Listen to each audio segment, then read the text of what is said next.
Muy buenas tardes, jóvenes. Un gusto volver a saludarles. Vamos a empezar con la clase del día de hoy, que nos corresponde en el curso de Ciencias Clínicas. Y pues para hoy vamos a trabajar sobre un tema que va muy relacionado con la problemática actual que tenemos en el caso de la situación por la cual estamos encerrados en nuestras casas, porque vamos a hablar sobre el tema de bioseguridad. Cuando hablamos de bioseguridad, pues podemos ver que en algunos edificios, en algunas áreas, vamos a encontrar algunos de estos elementos o algunas de estas señales de peligro. Esto es de peligro por radiación, esto es de muerte inminente, es el símbolo para identificar un compuesto que puede causar la muerte, pero también encontramos este símbolo. Alguno de ustedes lo habrá visto en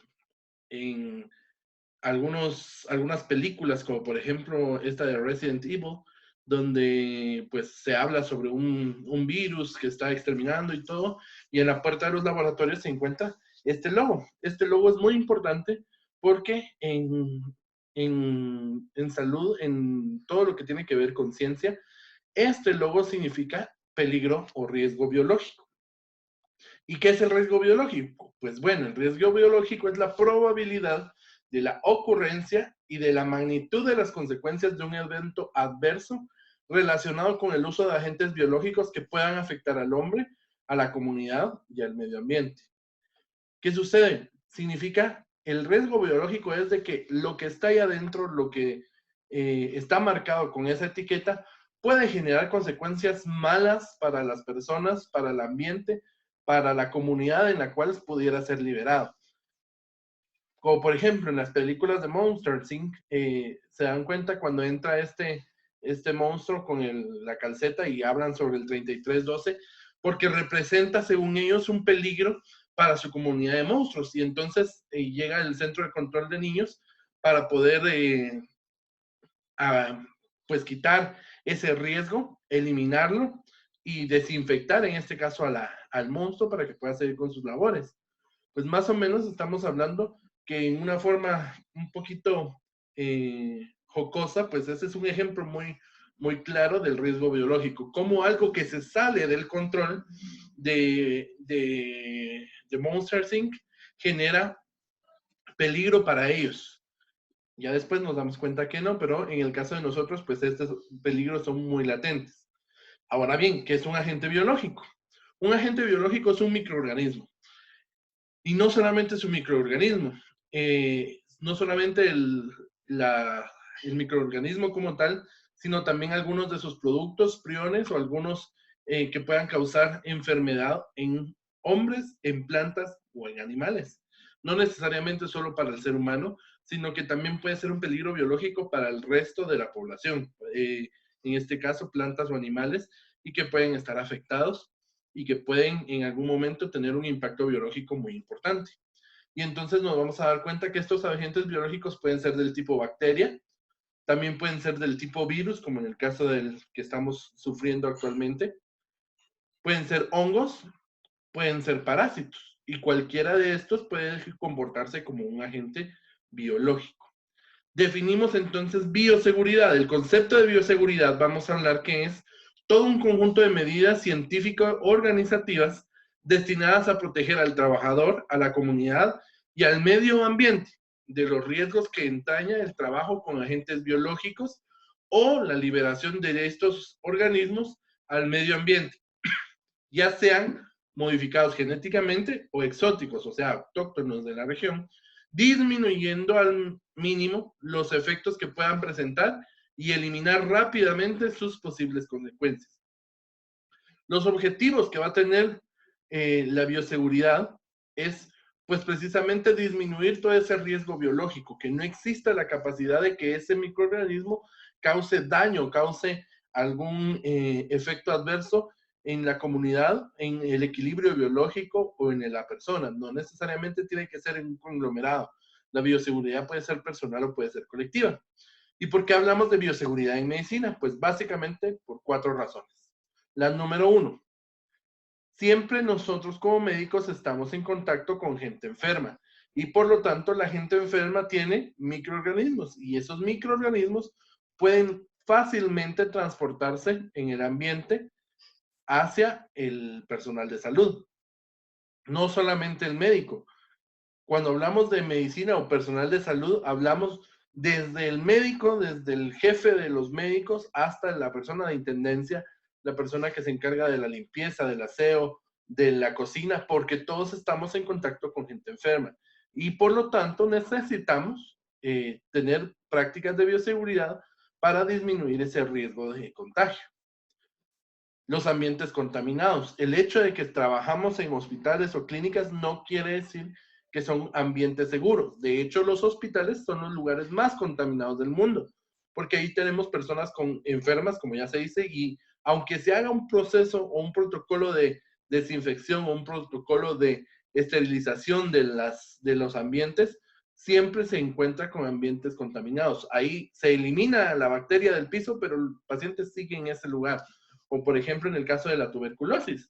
La tuberculosis es una enfermedad pulmonar muy común en los países tercermundistas como el nuestro, en el que el hacinamiento de mucha gente dentro de una sola habitación puede favorecer el aparecimiento de esta enfermedad en las personas que están en íntima relación con ellos. Y entonces, ¿qué es lo que debemos hacer? Pues tener algunas medidas de bioseguridad para estar en esos ambientes contaminados. Como pueden ver en la imagen, pues están atendiendo a un paciente, el doctor tiene guantes, tiene una bata, se está protegiendo, quizás no tiene mascarilla en este momento, no es una imagen de COVID, sino es una sala de emergencias, y pues todo ahí está sucio, llega el paciente, no sabemos qué le pasó, lo pudieron haber atropellado, puede estar enfermo, podría tener cualquier situación y eso contaminar la sala de emergencia donde está siendo atendido.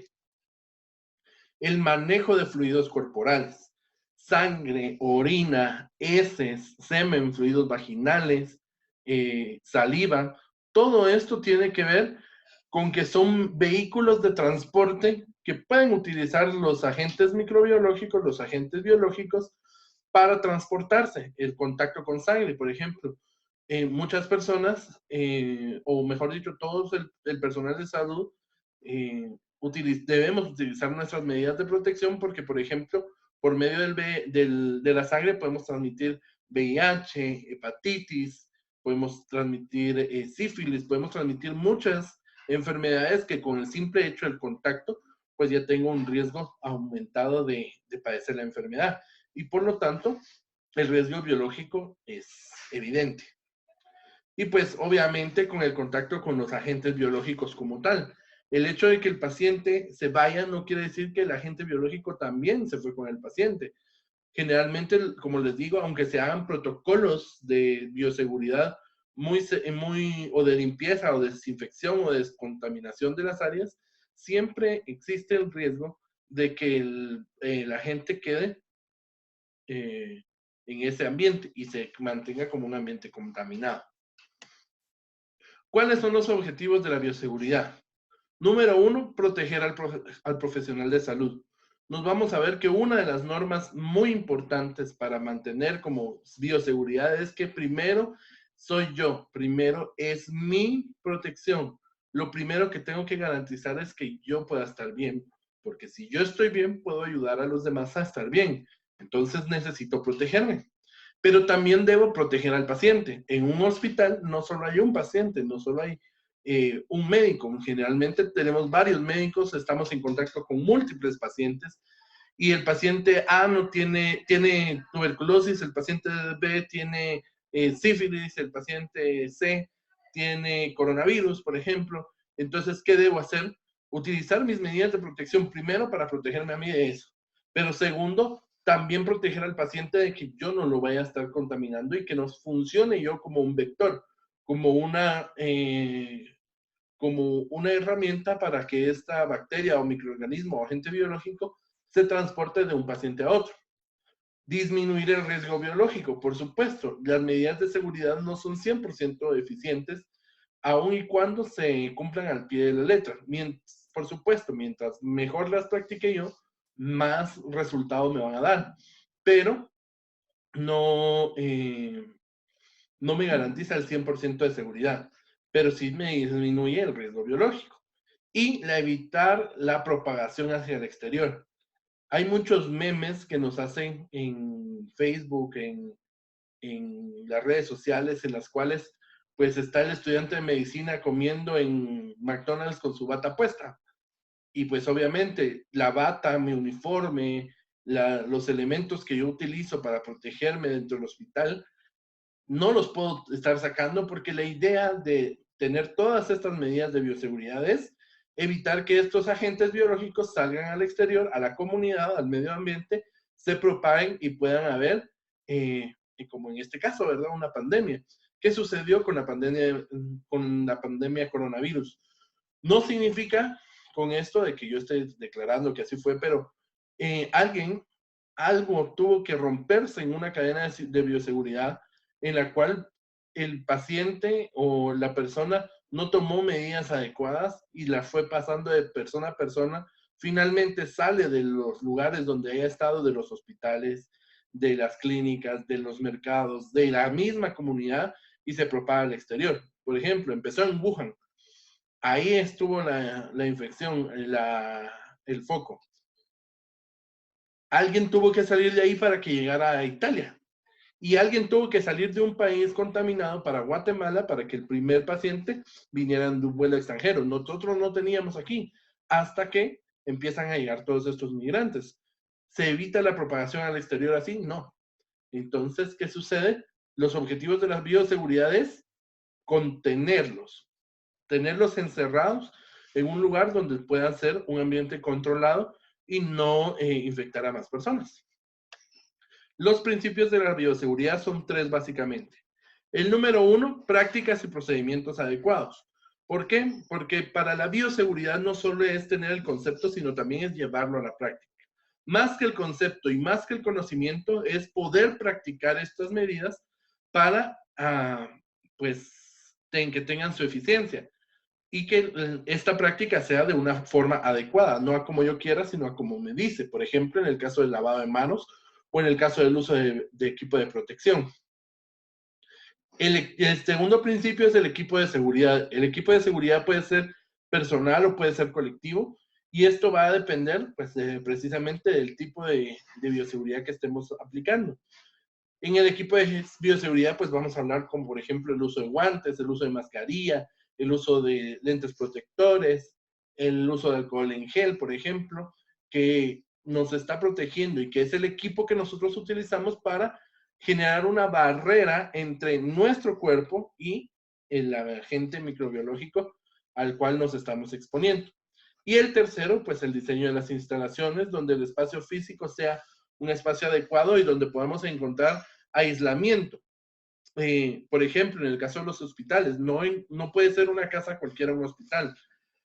Tiene que haber un equipo de aire acondicionado especial con filtros especiales para poder sacar el oxígeno, el aire que se encuentra en un ambiente de sala de operaciones, para que si operan en esa sala, pues las bacterias vayan saliendo, se vayan llevando al filtro y que el filtro sea el encargado de mantener puro el ambiente de esa sala de operaciones. O el tipo de piso que se utiliza, porque si ustedes han tenido la oportunidad de visitar un hospital, el piso de los hospitales no es igual al piso que tenemos en casa. O por ejemplo, el hecho de que en las paredes que tengan cierta separación, que hayan muros, que hayan espacios de aislamiento, que eso es lo que genera en algún momento, pues, distanciamiento y el aprovechamiento del espacio para evitar la contaminación con personas infectadas y que este virus pueda viajar a través del nosocomio. Vamos a ver que hay distintos niveles de seguridad. Vamos a hablar que básicamente hay 4 niveles. El grupo o el nivel de seguridad 1, hablamos que el tipo de laboratorio que se genera ahí son laboratorios de enseñanza e investigación, como por ejemplo un laboratorio como el de las universidades en el cual no hay nada en la mesa puede estar trabajándose al descubierto y pues ahí lo que se está haciendo no es manejando directamente a un agente biológico y no se están utilizando pues agentes biológicos peligrosos. Y ahí, ¿qué es lo que se pide como prácticas de laboratorio? Pues el hecho de que se hable de técnicas microbiológicas apropiadas, o sea, la esterilización, el uso de nuestros guantes, el uso de la mascarilla y todo el equipo de seguridad que necesita el personal que va a estar ahí. El laboratorio de tipo 2, pues hablamos sobre los servicios de atención primaria, como en los hospitales o servicios de diagnóstico o investigación, en los cuales ahí sí se pide pues el uso de ropa protectora y que se tenga una presión negativa. ¿Qué significa eso? Que por dentro del ambiente siempre va a haber succión que va a estar sacando el, el aire que se encuentra dentro de la habitación o dentro del ambiente con el propósito de mantenerlo puro. Cuando hablamos de el laboratorio nivel 3, hablamos que este ya es un nivel de seguridad de contención, en el cual se va a manejar ya con microorganismos peligrosos. Nivel 1 y nivel 2, pues son microorganismos típicos, digámoslo de esta forma, mientras que en el tipo 3 y tipo 4 ya hablamos sobre contención. No puede salir el microorganismo de ahí porque es un microorganismo por demás peligroso. Por ejemplo, en los laboratorios número de nivel 3 se puede trabajar con las cepas de VIH, se puede trabajar con algunos virus o bacterias que están en investigación como tal, mientras que en el tipo 4 ya hablamos de un laboratorio extremo con medidas de seguridad máximas, como en el caso de, por ejemplo, los laboratorios donde se trabaja con el virus del hemorrágico del Congo, o lo más reciente que tenemos y que es muy sonado, pues el coronavirus. Los laboratorios donde se manejan coronavirus deben ser laboratorios tipo 4 por la alta contagiosidad que tiene este virus, y pues incluso aquí hablamos de una doble puerta con clave para entrar, presurizado. ¿Qué significa eso de presurizado? De que en el momento en el que se abre la puerta, por eso se necesita doble puerta, en el momento en el que se abre la puerta de entrada, la puerta de salida, no pueda salir el microorganismo, sino que haya una succión hacia adentro para evitar que el microorganismo o el agente biológico salga por la puerta. Un laboratorio de bioseguridad pues tiene sus mesas de trabajo, no hay ningún problema. En el tipo 2 pues ya vemos que el material pues sigue siendo básicamente el mismo, con la diferencia de que se utiliza un poco más de equipo de protección. En el laboratorio de tipo 3 pues el equipo de protección es total, ya se utiliza mascarilla, una ropa especial incluso para ingresar, no pueden ingresar con una ropa, con la misma ropa con la que vienen, y al salir no pueden salir con la misma ropa con la que están ahí adentro. Y el laboratorio de nivel de seguridad número 4, ni cuarto nivel de seguridad. ¿Qué, ¿Qué tiene que ver con esto? Incluso miran es como una escafandra, como uno de estos trajes que utilizaban los buzos con una manguera conectada a la cabeza, donde le están suministrando oxígeno, donde le están suministrando aire, porque el aire que está dentro es un aire peligroso, es un aire contaminado, y se les debe bombear hacia adentro del traje el oxígeno necesario para ellos. Si se dan cuenta, aquí hay una pequeña ducha en algunos que se puede ver en los laboratorios.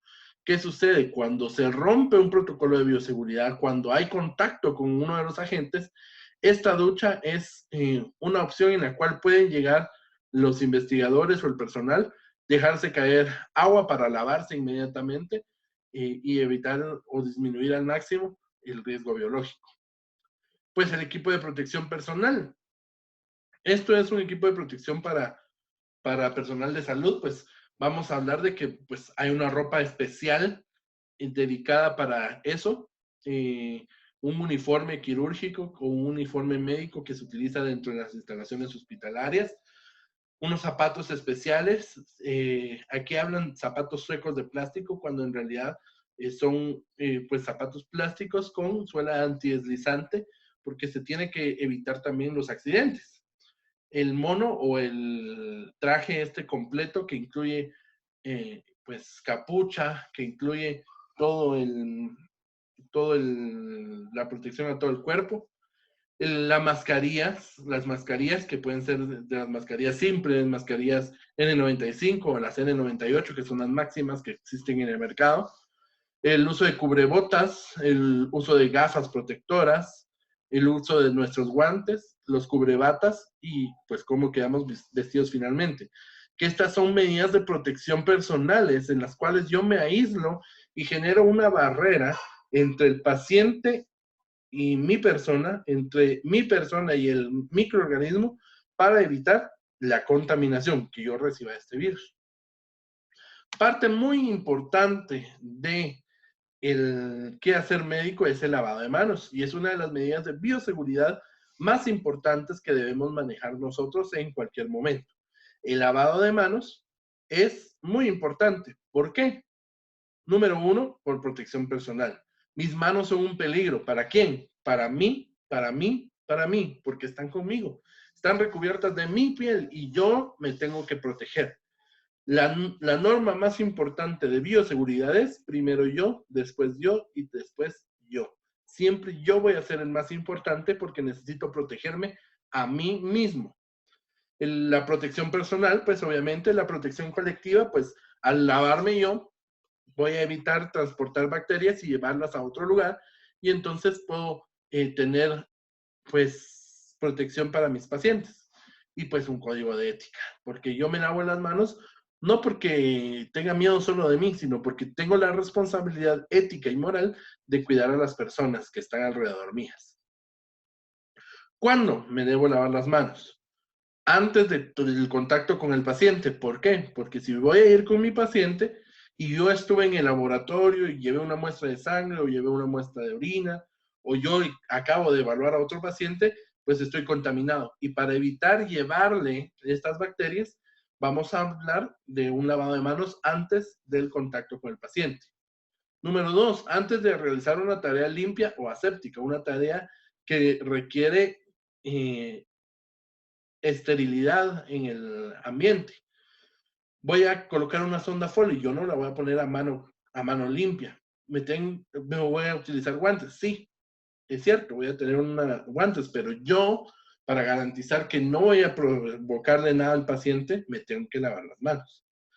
Número 3, después de la exposición a fluidos corporales, resulta que pues el paciente estaba mal, vomitó y me cayó parte del vómito en la mano. Yo lo seguía atendiendo y lo seguía atendiendo, o le estaba sacando sangre y resulta que el paciente se movió y brinca el chorro de sangre, o el paciente es un paciente que está bajo efecto de alguna droga o bajo el efecto de algún medicamento y de repente pierde el control esfintérico y nos queda orina, o incluso solo porque el paciente nos escupa, que nos ha sucedido que algún paciente con alguna enfermedad psiquiátrica de base, pues viene y agrede al personal de salud, y en ese caso, pues la exposición a fluidos corporales exige mi higienización de manos. El número 4, después del contacto con el paciente, o sea, aunque yo ya no vaya a ver a otro paciente, yo debo lavarme las manos entre paciente y paciente. Si no voy a ver a ese paciente, si ya no voy a ver más pacientes, de todos modos debo lavarme las manos. ¿Por qué? Por seguridad propia. El quinto, después del contacto con el entorno del paciente. No solamente si yo toqué al paciente, me acerqué y le dije, ¿está bien? Sí, y toqué la sábana. Es que no toqué al paciente. No, pero esa sábana, por estar en contacto en el entorno del paciente, puede estar contaminada. Por ejemplo, en el caso del coronavirus, pues nos piden o nos exigen una distancia mínima de aislamiento social de 1,5 metros entre persona y persona. Pero el virus queda en el ambiente, queda en las superficies y eso puede darme un riesgo biológico a mí. Por lo tanto, aunque yo no tenga un contacto totalmente directo con el paciente, aunque no lo haya tocado, aunque no haya hecho nada, lo ideal es, después de solo acercarme al paciente, yo lavarme las manos. Estos son los 5 momentos que nos muestra la Organización Mundial de la Salud. Sin embargo, se ha agregado un 6º momento, en el cual, cuando mis manos se miren visiblemente sucias, pues yo me las lavo.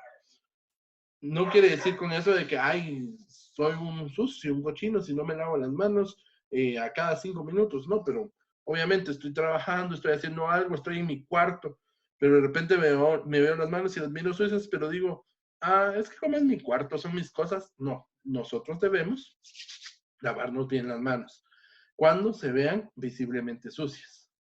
¿Cómo vamos a hacer el lavado de manos? Pues bien, el procedimiento de lavado de manos es sencillo, literalmente sencillo. Se necesita hacerlo con una duración aproximada de 40 a 60 segundos, que es un lavado de manos rutinario. Por ejemplo, hay un lavado de manos especial que es el lavado de manos quirúrgico que se utiliza en el caso de pasar a sala de operaciones. Pero ese es un lavado totalmente diferente. ¿Por qué? Porque no solo habla de las puntas, sino que habla que hasta el codo de la persona, del cirujano o del ayudante debe ser lavado para tener un área de limpieza mucho mayor. Pero este es un lavado de manos rutinario. ¿Cómo vamos a empezar? ¿Qué necesitamos para el lavado de manos? Agua.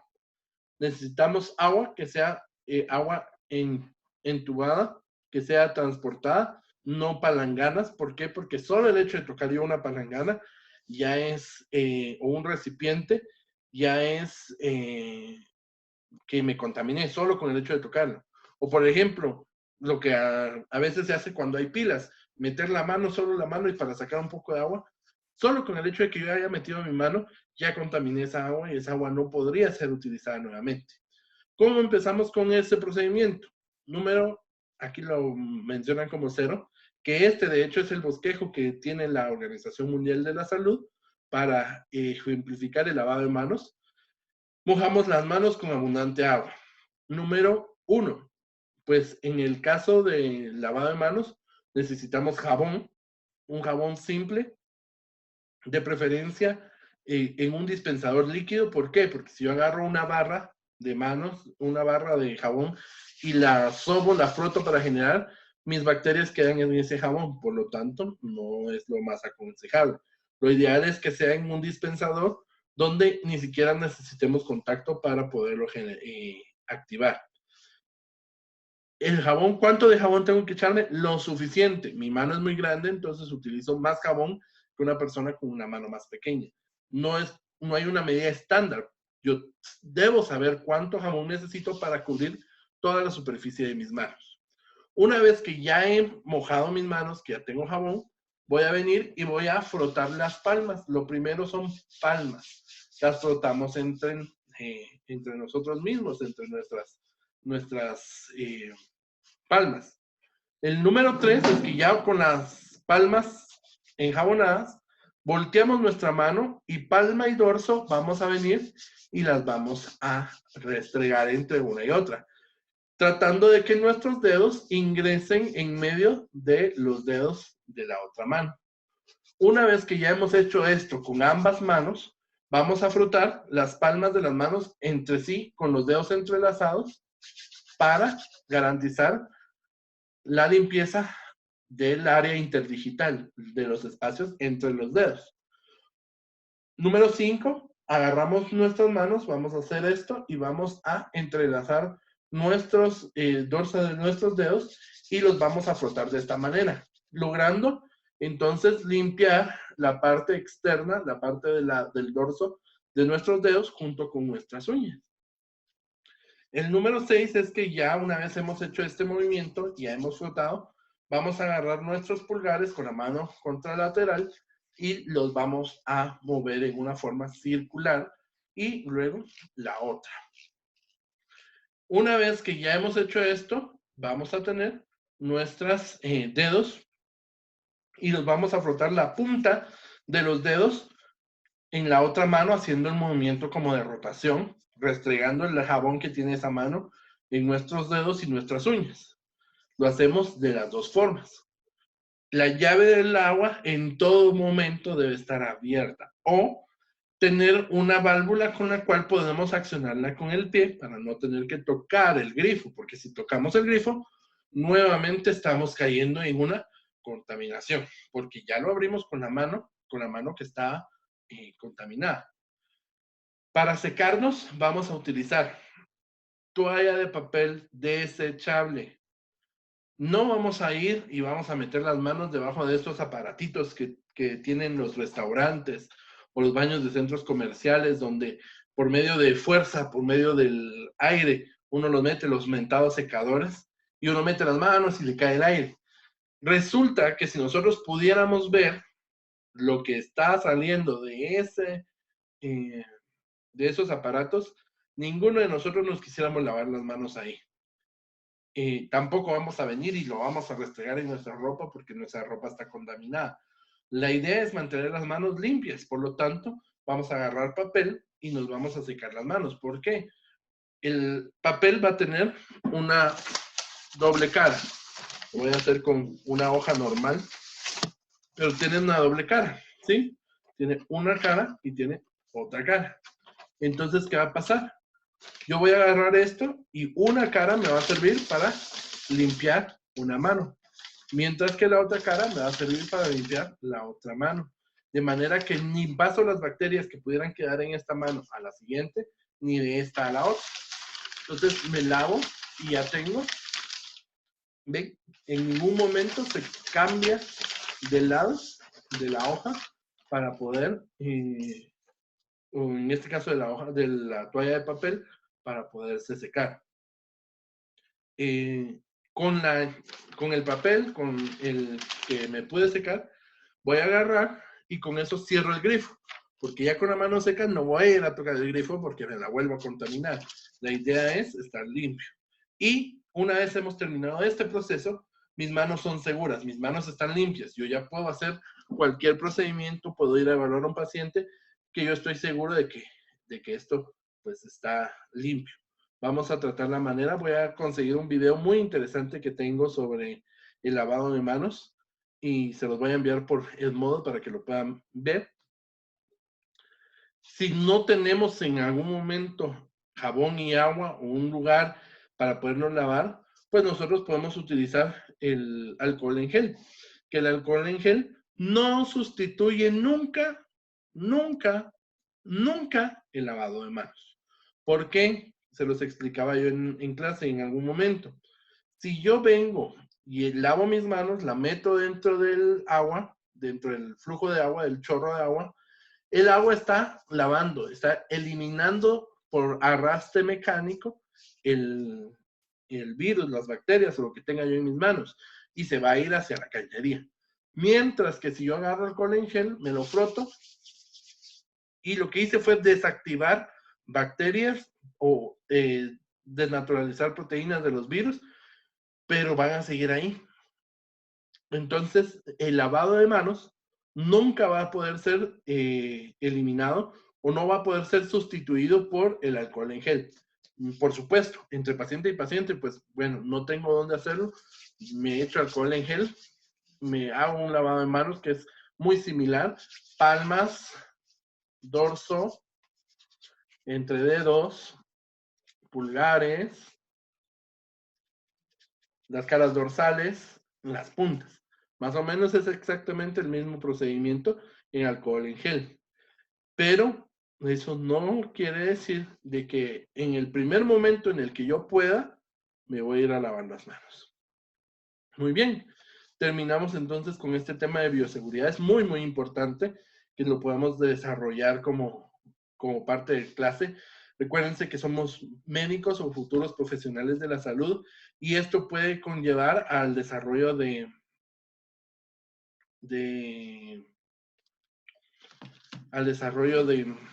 enfermedades o de infecciones. El tema de la siguiente semana, pues vamos a hablar un poco sobre el uso del material médico y de protección y del instrumental médico que utilizamos nosotros como parte de nuestra rutina diaria y pues bueno, vamos a tener una tarea.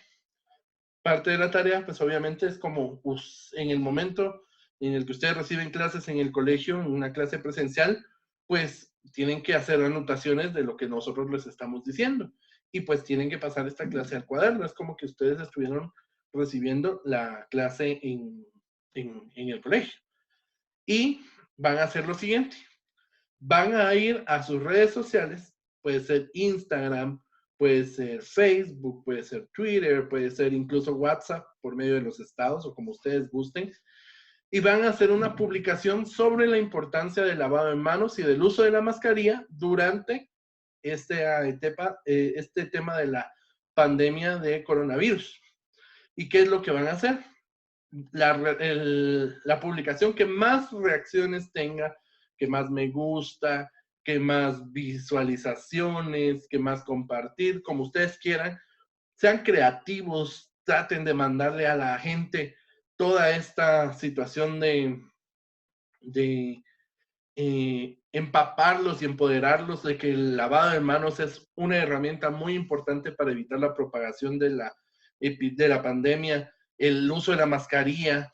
Traten la manera de hacer conciencia en sus conocidos, en sus contactos, sobre la importancia de tomar estas medidas y pues la tarea, la persona que más reacciones obtenga va a tener un premio muy, muy especial.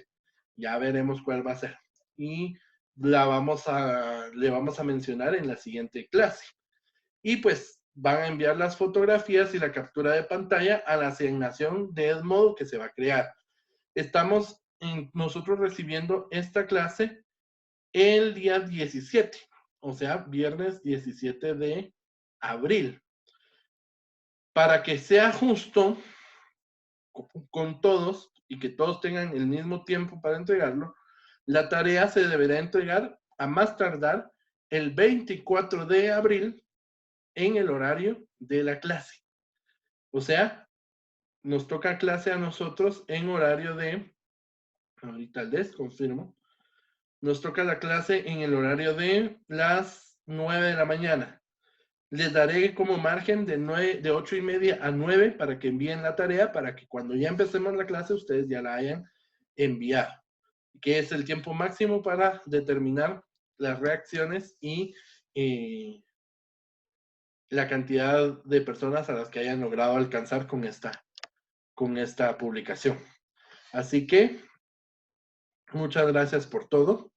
Estamos ya terminando este tema. Es muy importante que sus dudas, sus preguntas me las pueden hacer llegar por la aplicación, ya sea Edmodo. Pueden incluso dejar un comentario acá en el video. Pueden mandármelo vía WhatsApp o por Messenger para que podamos desarrollar, o control total, para que podamos resolver sus dudas. Gracias a los compañeros que en los otros cursos ya han hecho llegar sus dudas, ya se les han resuelto personalmente, para que podamos nosotros pues tener el mejor desarrollo de nuestros conocimientos. Un gusto poder saludarles, me despido nuevamente de ustedes, recordándoles que tienen que estar atentos a las redes sociales de colegios, del Ministerio de Salud, del Ministerio de Educación, para cualquier información. Así que, por favor, jóvenes, quedémonos en casa y resguardémonos de esta situación. Y ahora con mucho más conocimiento, porque ya sabemos que es por medidas de bioseguridad. Un saludo, que Dios los bendiga. Hasta la próxima.